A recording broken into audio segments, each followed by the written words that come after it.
Hey guys, today we are repairing a damaged Ethernet port on this Reolink security camera.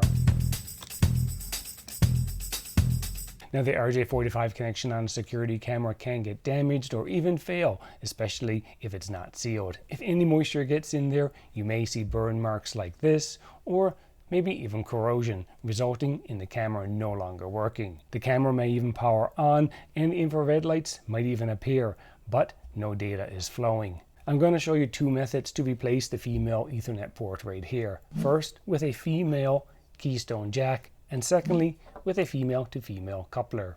Now first off, we need to get rid of that old RJ45 connection, so we're going to cut it off right here. Next, we're going to remove some of that outer jacket, allowing me to organize the wires inside. Okay, cool, so now I've separated the wires in the order which they need to be connected. 1 is going to be white-orange, 2 is orange, 3 is white-green, and 4 or 5 can be gray. 6 will be green, and 7 or 8 will be purple. These numbers will align with the numbers on the Keystone jack that you see here on each side. Okay, so we're going to fast forward here and punch down these wires onto that Keystone jack. And here's a close-up shot of each side.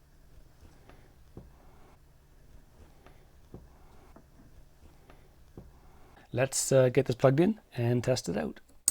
All right, yeah, so we're back in business. This looks great, fantastic. Now to weather seal this, simply wrap it in some electrical tape. Up next, we're going to remove this and pop on a male RJ45 connector. Let's speed up that prep work. And now slide the wires into their designated slots. And here's a nice close-up of that pinout. And finally, we crimp it down. And now we're going to add the parts to that female to female adapter. Okay, we got it ready to plug into the PoE switch, so we'll plug that in and wait for it to come on. Let's get the app ready. All right, yeah, so it looks like we are working using the other connector, and best of all, this one is already weather sealed, ready to go outside. So guys, I hope that you found this information helpful. If so, give me a thumbs up. Links for everything seen here today can be found in the description, and don't forget to subscribe so you don't miss out on any future home tech DIY projects you can do yourself. Thanks for watching.